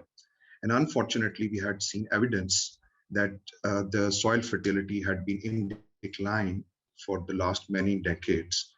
And in case of Pakistan, more than 90% of the food is grown from these soils. So if the soil health is not right, and their soil is becoming depleted of vital nutrients, not just micro, but also macronutrients, it's just a matter of time before it starts to seriously impact food security and the food system. So that's the approach that Vital Agri-Nutrient has taken. We feel that in the years to come, we will be able to demonstrate that it does not require a lot of public funding. The private sector is already getting engaged more and more with the farmers and demonstrating them how the use of a different set of fertilizers is not only impacting their yields, but how it is also impacting the health parameters of their own families. Because most of the farmers, they feed their own grains to their families and to themselves. The second thing that I want to talk about is related to water. So like other major Asia Pacific countries, Pakistan is also a major producer of rice. And rice on average, the way it is cultivated in Pakistan takes about 3,000 liters of water to produce 1 kg of rice. As more and more fresh water is used to produce rice, on a per calorie basis, it is, and if you draw a pegging order, it is right at the bottom. So that is why it is important to use water in a judicious way, so that it is made available for to bring other areas under cultivation and to grow more grains and more fruits and more vegetables. So what we found that the sowing method in countries like Pakistan is something which has been relying a lot on extensive use of water, and farmers have been using water more than is required by the crop, primarily because of the lack of knowledge and information. So fortunately, with the recent developments in satellite technology and remote sensing, it is now becoming more convenient and more reliable to actually have the information whether the crop is under water stress or not. And that's also true in case of rice. So we are using that technology to educate our farmers, to inform them when they actually need to irrigate and when they are abusing the water. Therefore, I think if you look at both of these vital resources, namely soil and water, I think they are very important if we have to ensure a food security, and it will not take one sector. So it has to be the fertilizer sector, artificial intelligence, technology companies which are making these remote sensing equipment, and of course government, to all of them to come together and then to see that the resources are used in a manner which is sustainable. That's all from my side. Thank you very much. Thank you so much, Emma. Again, very insightful. I'm learning this really very much for the first time about the work that your organization, your company is doing, but again, very relevant. And as you touched upon that final point of a couple of points you made at the end about not just soil, it's about water, it's about how we're looking across different users as well and finding those combined solutions. And I think technology, innovation, science, application, and different partners, as we've learned through this presentation, and panelists' viewpoints is vital. So to our audience, ladies and gentlemen, we've come to the end of the panel's presentations, and now we're going to have the Q&A session. For the Q&A session, may I request, I'm going to request probably Victor, who didn't get a chance to speak, to go first. But Victor, I'm going to request you to keep your camera off just to maintain that bandwidth. And then we'll be asking other panelists questions as well. So Victor, if you can hear me, the question we have is, do you think we have enough data or evidence to make a policy for nutrition interventions, particularly in Asia and Pacific region? Or is there more evidence required on nutrient absorption from diets and the link in health and nutrition outcomes? So do you consider there's enough information already there to guide policymakers, or that we need to do further work? And again, maybe you can share on some of the experiences of the IAEA. And of timing, so maybe 3 minutes for you, Victor. Over to you. Yeah, thank you very much, Yasmin. Hope you can hear me now. Yes, we can hear you perfectly. I think we found the solution. Yes. Yeah, thank you. Thank you for that question. Just to say that the answer is that more evidence is needed, but some work has been done. For example, Thailand and India have recently completed a pilot project through a coordinated research project on measuring protein quality, how amino acids are absorbed from plant-based diets, like mung bean, chickpea, and all those, and also contributing to how complementary foods are made from those foods. The conclusion was that the amino acids in these plant-based diets are not sufficient, and they need to be complemented with animal source foods to make sure that children are eating well. So, and in order to enhance that evidence base, the IEA is now supporting a large regional Asian project where there are over 10 countries participating, and the topic is to, this work is led under Thailand, and they are looking at expanded scope to look at protein quality from a diverse array of plant-based diets. And also, I mentioned that the link between gut health and diet quality is very, very intricate. So you can eat food, but if your gut cannot absorb it, then it amounts to nothing. So in another project in the Philippines, they are going to be addressing this particular topic with our support to look at how does exposure to a less hygienic, less sanitary environment contribute to nutrient malabsorption. So this project is starting in Philippines as we speak with IA support. And the other project that the IA is currently supporting is looking at vitamin A status in the population, both mothers and children.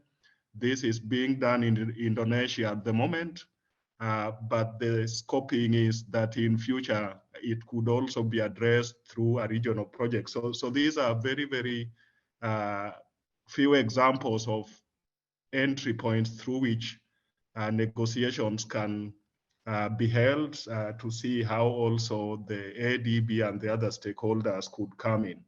And I just wanted to say that apart from this topic of diet quality, the IEA is supporting work around early life nutrition assessment of breastfeeding practices. In a project in Kenya, we help to demonstrate that children from households with low household food security, they had less breast milk intake. So this is really important. Just going back to what Mandana was saying at the beginning. And we could also accurately support the measurement of body composition. As we know, excess adiposity, excess accumulation of fat is an important driving factor of overweight and obesity, and of course, nutrition-related cancer. So with that in mind, what I can say is that we have the tools. We just need partners, because as it has been said, alone you can do many things, but you cannot move very far. Thank you very much. Great, thank you so much, Victor. And it was great to be able to listen to you sharing that experience, and also the work that you're doing, which is so, again, relevant for our regions that we cover. And your final message about we can't do it alone. I think many colleagues on this panel have been sharing the same point.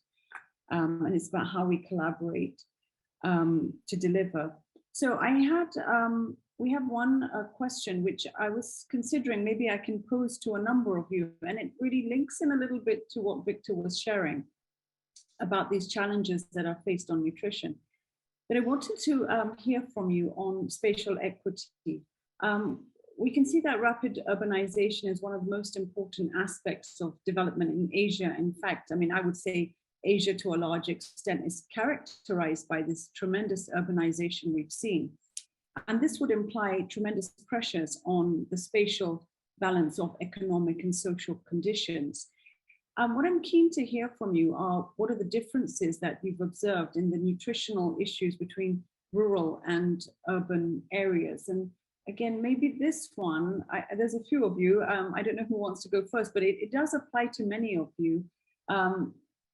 Mandana, I wonder if you'd like to go first, and then I'll invite other panelists, because I think this is quite an important topic. We've learned about a lot of the challenges of nutrition, but that urban-rural context, I'm sure all of you could share insights. So perhaps we can dwell on this one a little bit and have a discussion. I'll start with Mandana first, and please, panelists, feel free to jump in. You can just put your hand up and put your mic on. Thank you very much. This is really an important topic, and of course has many dimensions to think about. One thing that immediately came to my mind is actually some recent work we are doing in COVID response and COVID adaptations, and that was how actually, interestingly, in urban areas, especially in peri-urban poor populations, malnutrition, suddenly, there were a lot of nutrition vulnerabilities basically due to the COVID disruptions.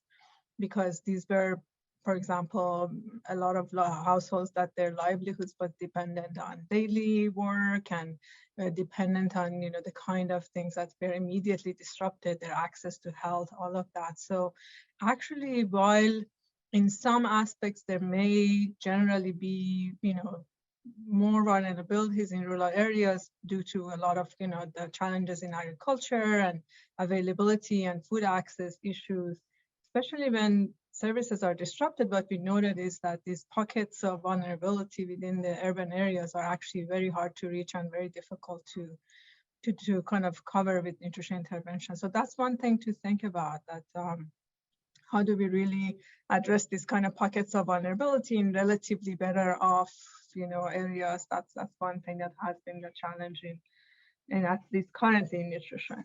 And then in general, yeah, I think that, with all the situations, the agricultural challenges with water, a lot of basically livelihoods being affected in that sense. Definitely on the access side, I think that you see many challenges in the rural areas. And then the focus on double burden that I was talking about, I think we are really seeing a different picture from the conventional. In the old days, people would talk about overnutrition being more a disease of an affluence, maybe the urban, more better off populations. And increasingly, we actually see that the double burden is not like that. Unfortunately, it's the same, like it's similar, poor, populations, less access to high quality foods, even in the rural areas that, increasingly, and then increasingly in the poor in the urban areas, you see the double burden in those populations. So it's really, the NCDs and the overnutrition are not diseases of affluence anymore. It's actually, unfortunately, the burden that increasingly is still for the poor and the underprivileged. So I think that's another aspect that also we have to be really thinking about and addressing in our program. Thank you so much. Mandana, thanks for sharing on those points, which I think are very valid. And I saw many nodding as well with that. So I've got Britta's hand up, and then Jodie, and then Kaz. So maybe in that order. Britta, if you go first, and then Jodie. Thank you very much. We've just concluded also on a study that looks at the resilience of urban food systems to produce healthy diets, and maybe I can find an opportunity to share the link to that. But overall, in addition to that, what we can also see in urban areas is that factor of caring for the children and the disruption of social structures, which we have not talked much about today, but it's a really important aspect, especially for people migrating to the urban cities. They often come on their own. Sometimes women come on their own, they don't have support systems, they don't earn that much. And the aspect of convenience in terms of the food choices becomes extremely important, because sometimes there is no access to cooking facilities. Women, the workforce is a big topic, which means time poverty again becomes an issue. And so the choices that families, but also women and people make, they are driven by additional factors in urban areas that can impact negatively, sometimes certainly positively, on diets and healthy nutrition. And in addition, then these water and sanitation aspects come into play, depending on whether we look into the more very poor areas like slums versus other areas. Let me stop here. It's a big topic. It's an important topic, and it would be nice to have a whole session on that, actually.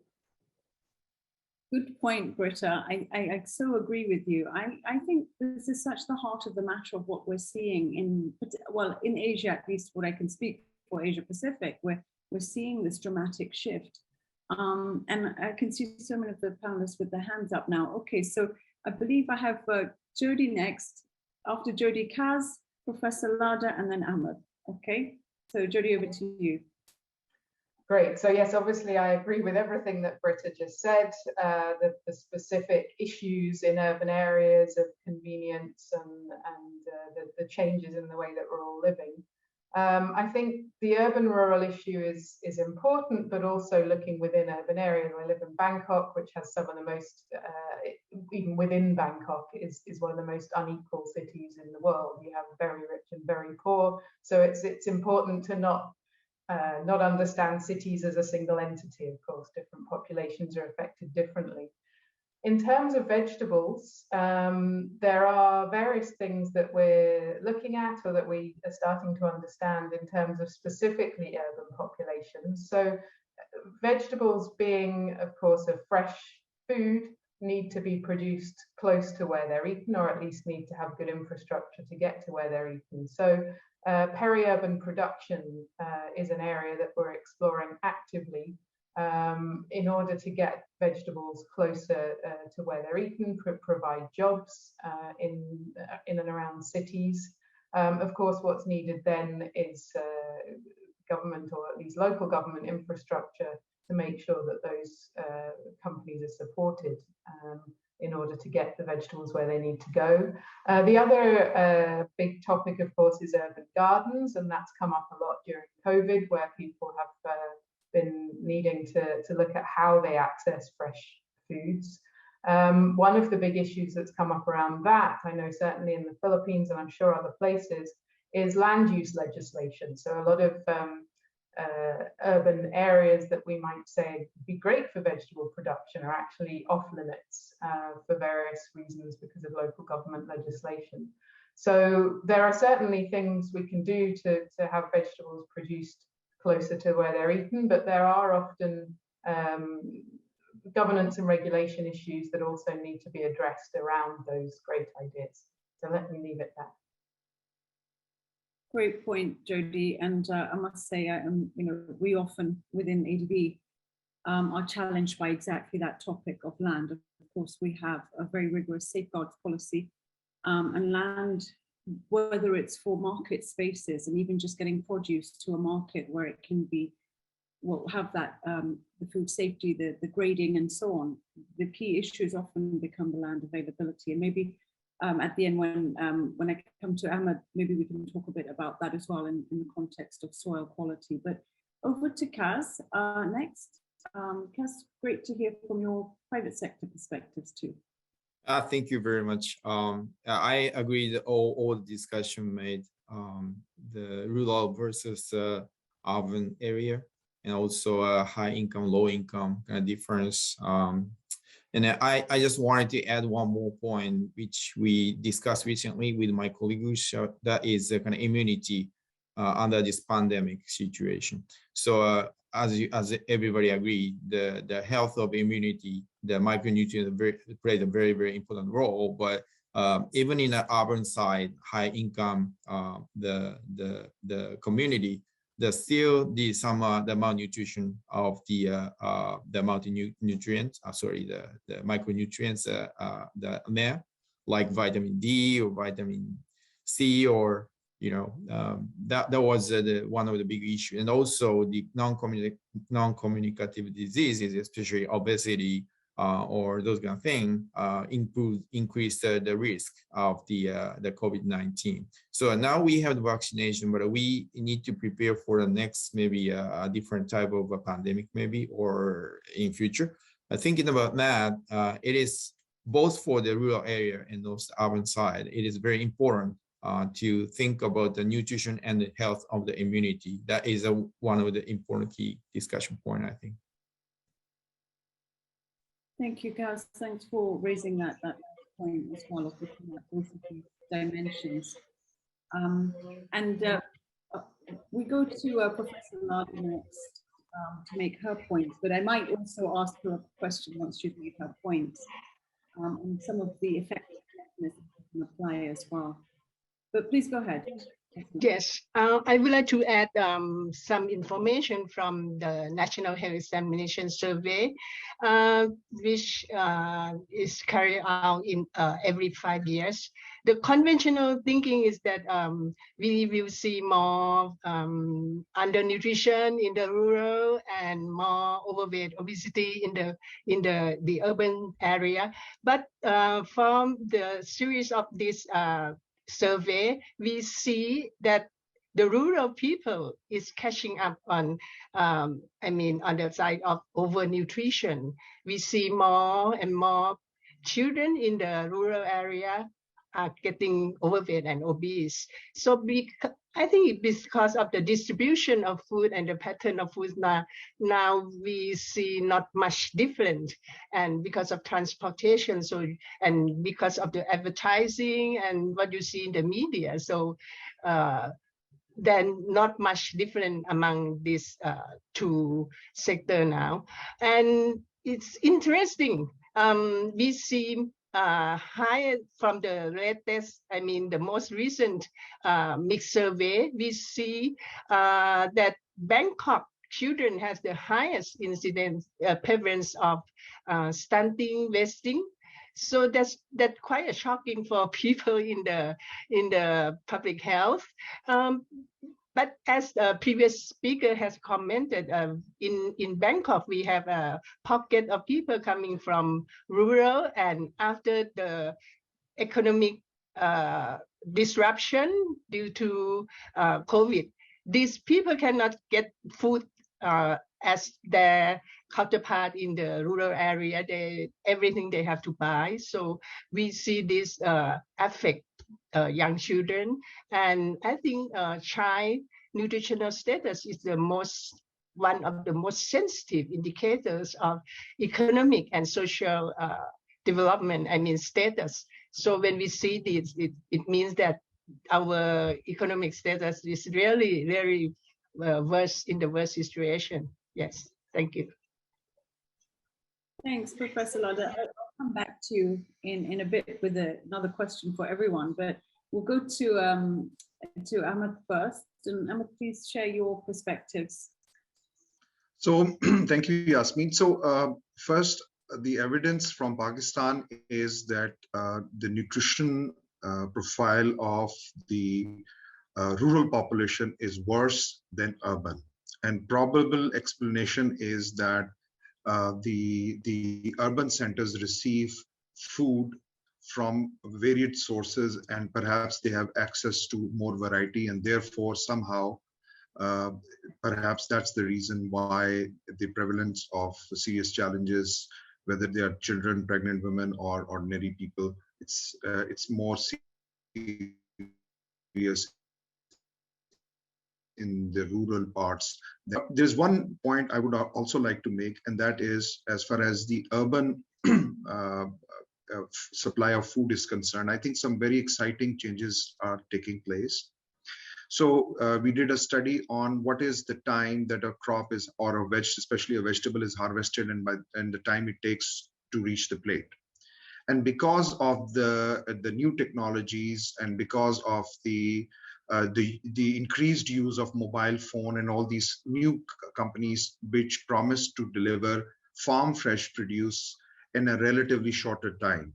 So their business basically thrives on getting food, especially vegetables, from the rural areas in a relatively shorter period, because if they take longer period, then the wastage is high. So that's, I think, a very exciting change that's happening in low medium income countries like Pakistan. I think it must be happening in other places that we are talking about in Asia Pacific.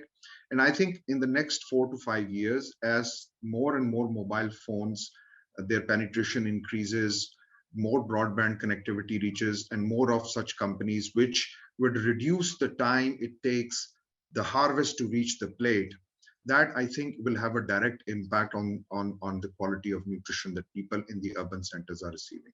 Thank you.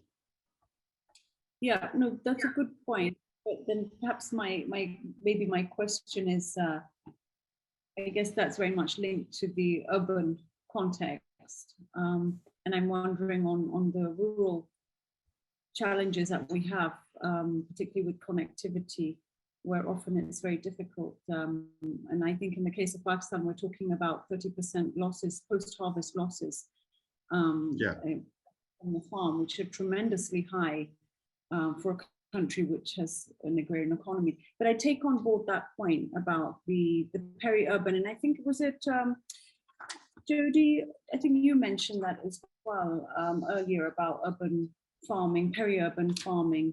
And the session that was on earlier before this session, I don't know if any of you attended, in that there was a very good example from India on hydroponics and use of hydroponics to supply urban centers and giving that experience to customers as well to come and experience that. So I do see that there is growing scope. I don't know, Jodie, if you had any perspectives, and then I'll move to another question once you've responded, or if anyone else wants to respond.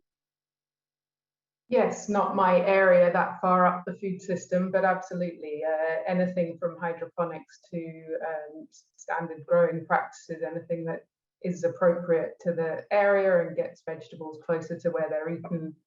Surely there's room for all.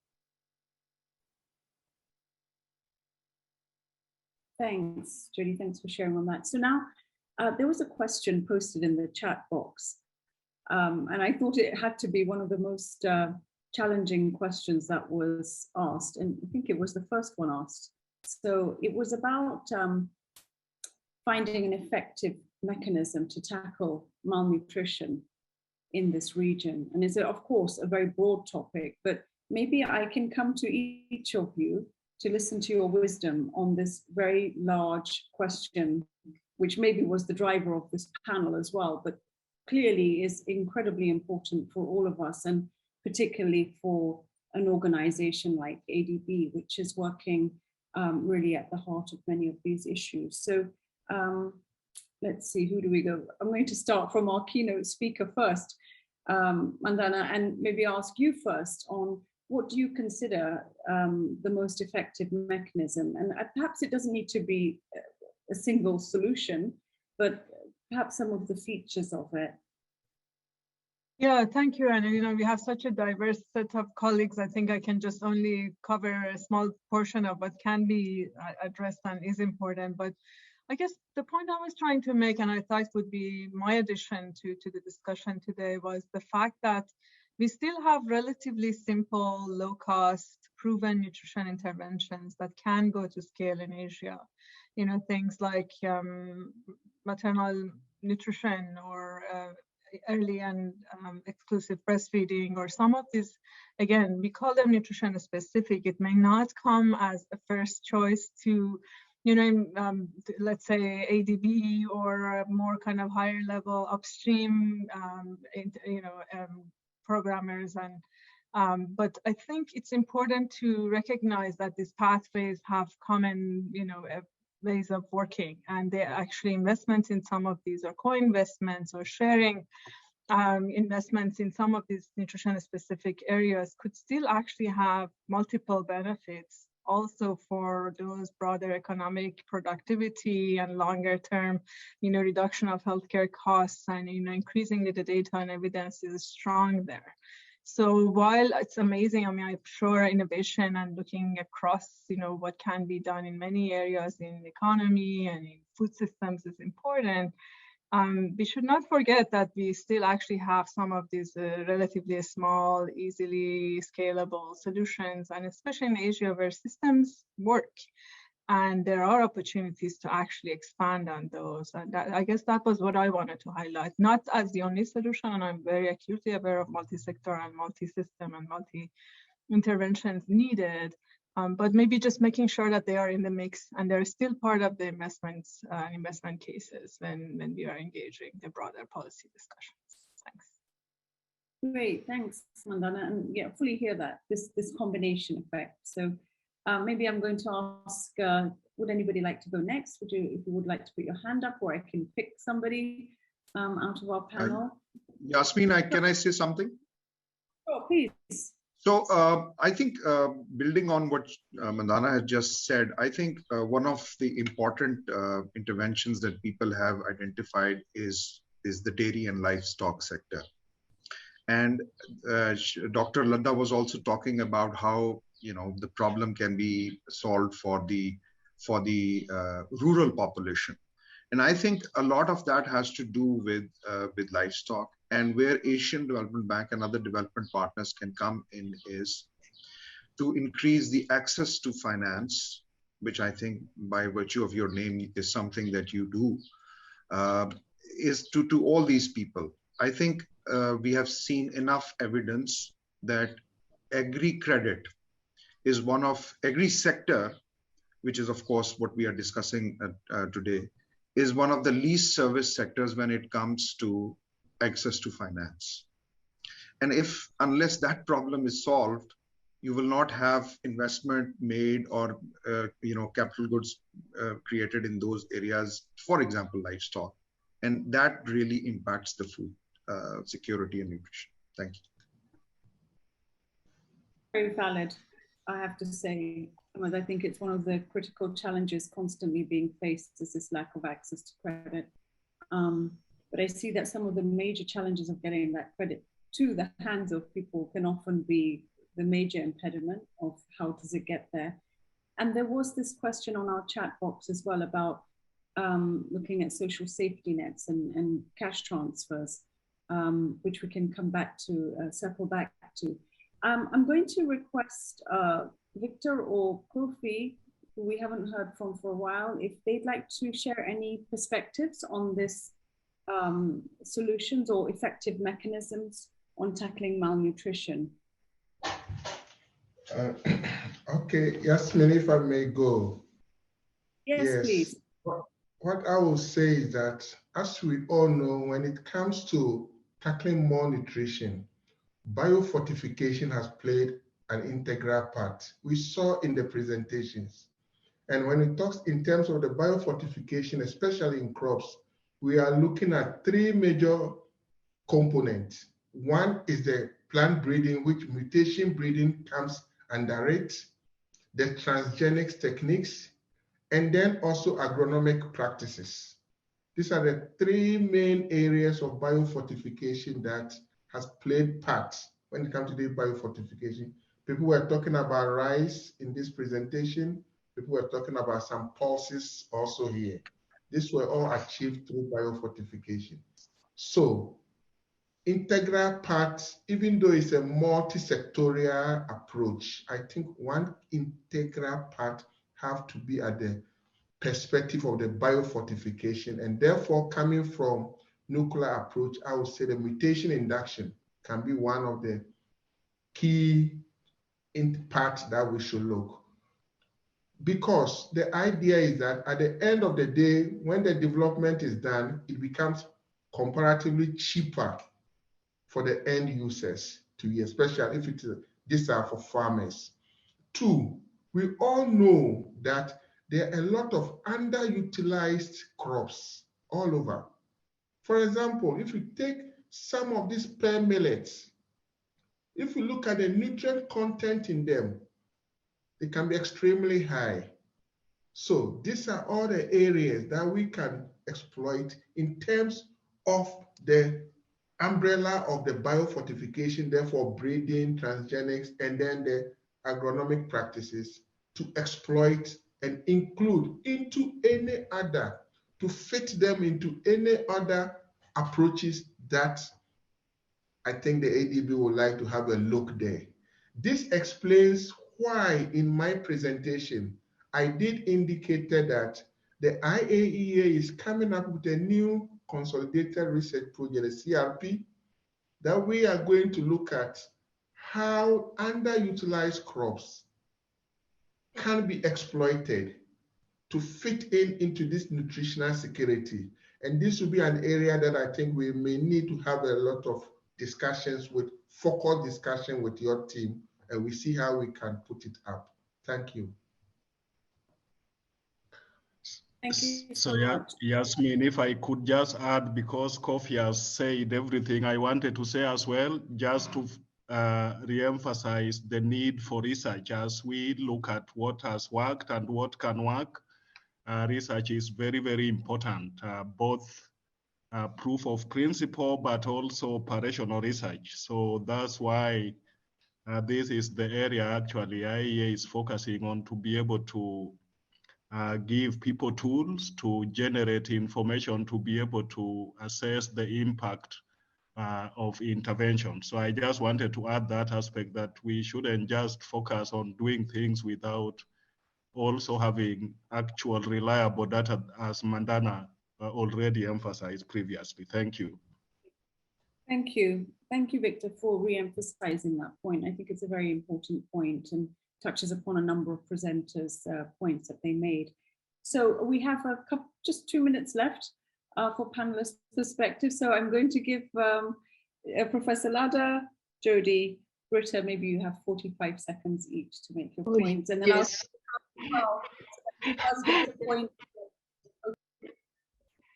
Thank you very much. I think it depends on the seriousness of the problem. It is very serious. We need to give supplementation right away, so to solve that problem. Learning from Thailand experience, we building on this project, having free school lunch, free milk program, and then we by economic growth, then we getting better and less undernutrition. But during COVID outbreak, I have and during lockdown, I have a chance to talk with people who organizing food bank in the city and in the rural area as well. And these people with subsistence agriculture, they have their own food, and these people are the people who feed the people who are in the cash crop economy, cash crop agriculture, and also feed to the city. So in the emergency, we need all that. But in the long term, I think the important thing is nutrition literacy. That is the long run. We need to base on that. And with this advance of technology, I think we need to use the benefit, advantage of technology to help people to easily understand the nutrition, food, and health. And I think that's all in 45 seconds. Okay. Okay, we may be out of time already. So Jodie, Britta, Kaz, I'm really sorry. Time's up, and I'm getting all my alarms ringing here. But at least from what I've learned from this panel, I'm extremely thankful to all of you, and I'm sure the audience is as well. This has been a fascinating learning experience. I'd be really keen if we could continue to have this type of discussion. And I think, I can't remember who said it, but maybe that rural-urban context is the one that would be really useful as well from an ADB perspective, that we could really dig deeper in. So I'm going to request our organizers that I think this merits a further session, which is really dedicated for ADB on this area. I'm so thankful to all of you. It was wonderful hearing your perspectives, so much knowledge, so much insight, and such diverse experiences. A pleasure to be the moderator for this excellent session. And I'm going to now request our audience to complete the evaluation form that should be coming up on your screens anytime now. And then I'll be handing over to my ADB colleagues who are on the call already, Narayan Iyer, who is our Senior Natural Resources and Agriculture Specialist, and Kazuko Ogosahara, who is also Senior Natural Resources and Agriculture Specialist. So thank you all. Thanks, Yasmin. Thank you. Yeah, I'm just here to provide a synthesis of a couple of sessions that we've already taken place, and I'll be followed by Kazuko, who will synthesize the sessions that I haven't covered. I'm first talking about the deep dive session on urban controlled environment farming. And what we saw in that session is that this is very important to withstand disruptions in markets, which are increasing in frequency, and to meet the demand for fresh and nutritious food. With less reliance on markets where food is, we can see, frequently getting contaminated. Examples were mentioned of small-scale vertical farming and hydroponics from India and from Nauru. We also saw, however, that there are some constraints. The success in scaling up of this type of farming and hydroponics would require more support. And one of the biggest challenges faced by vertical farming is a lack of right seed varieties. Current seeds are meant for soil, and as a result, their yields in vertical farming or hydroponics are quite low, and that makes it a costlier affair. So in order to make the produce from these techniques affordable for consumers, it is very important to develop the right kind of seeds for them. We also saw how Philippines is showing the way in how right government policies can be a strong enabler, and DMCs in the region could benefit from their experience. We also saw how awareness of home farming kind of technology and kits is very important, and that training is a very key factor in scaling up these kind of activities. Then we had a technical session on pathways to sustainable and inclusive food systems, which highlighted the fact that biodiversity loss and climate change are more serious issues than ever, and tackling these issues is critical to achieving sustainable and inclusive food systems. It noted that while meat consumption and rice cultivation are major contributors to GHG emissions, but solving these issues and others needs a systems approach to food security. Tackling individual issues piecemeal may not get us there. Multiple stakeholders across public sector, private sector, civil society organizations, etc., need to present a united front, work together, and organizations like the Asian Development Bank can be a convener and an honest broker to bring together various stakeholders, for this kind of integrated approach.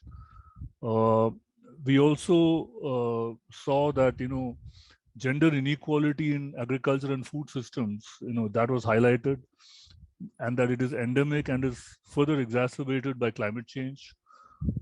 Adaptation measures should ensure that this is not further compounded. A gender-responsive approach to climate-smart agriculture is the need of the hour. Measures should reduce women's labor burden, provide them with more information, as well as make resources more accessible. It was also mentioned that structural economic transformation is needed to pull agriculture, make it more efficient out of where it is. But it is yet to be achieved. And what is needed is policy, financing, and incentives so that provided to industry and services, so that we could have labor slowly finding its way into industry and services as well, instead of remaining stuck in agriculture where it's probably not required. Private sector investment is critical for food system transformation. And it must also be remembered that while doing all this, food systems have to also be environmentally sustainable. We also saw that small-scale farmers are clearly the foundation of food systems. Statistics show that the majority, almost 85% of land is still by smallholders, but they only produce 25% of food. So clearly productivity needs to increase and they need more help. However, only a very negligible proportion of finance, especially climate finance, is targeted towards small-scale agriculture. SMEs are equally critical and almost equally neglected. Various pilots have demonstrated the efficacy of supporting them in achieving more sustainability. And lastly, we saw a case study of Vietnam, an agri-based economy, where one of the highlights was its low carbon crop value chain development, which drives policy as well as response measures, and which could be a model for other DMCs to seek inspiration from. I'll stop here and I'll hand it over to Kazuko. Thank you. Thank you, Narayan. So I will summarize very quickly. The final session was on the nutrition security. So nutrition has not been prioritized against other interventions ever, but must be an integral component of every development intervention. It was shown that the early life and the nutrition influence not only children to poor physical and cognitive development in life, but also increase risk of non-communicable disease in adulthood. So, the Mandana revealed the opportunity that there were three benefits from the investment in maternal and early childhood nutrition interventions. That is a benefit for one generation in addressing both under and overnutrition will carry. And the third is it will be carried through to the next generation. It was also mentioned that people in Asia and the Pacific face not only a double burden of nutrition, but a triple burden. So it means undernutrition and overnutrition, and moreover, micronutrient deficiencies such as anemia. To tackle the burden of malnutrition, cross-sectoral approaches are needed based on data and reliable expert analysis. Within the post-pandemic recovery efforts, there are opportunities for integration for example, in the social safety net platforms. I think there were 3 takeaways from the presentation of all panelists and speakers. First, how to access healthier diets. It includes the dietary choice of consumers. Professor Lada showed some interventions in Thailand to bring the healthy food environments in the market and school. And there is a need for dimension of behavior change message on equality of food. And also the affordability of a healthy diet is important. So lack of knowledge and education and factors such as distance to market are also impair poor people's access to quality food. Second, the importance of science and technology. So diet has 2 important dimensions. It is quantity and quality. Especially on quality, we need more evidence on nutrient absorption into the body. It was very interesting, such an isotope technology was used in this field. And also regarding evidence, Jodie showed that study results in Asia, so about the vegetable consumption.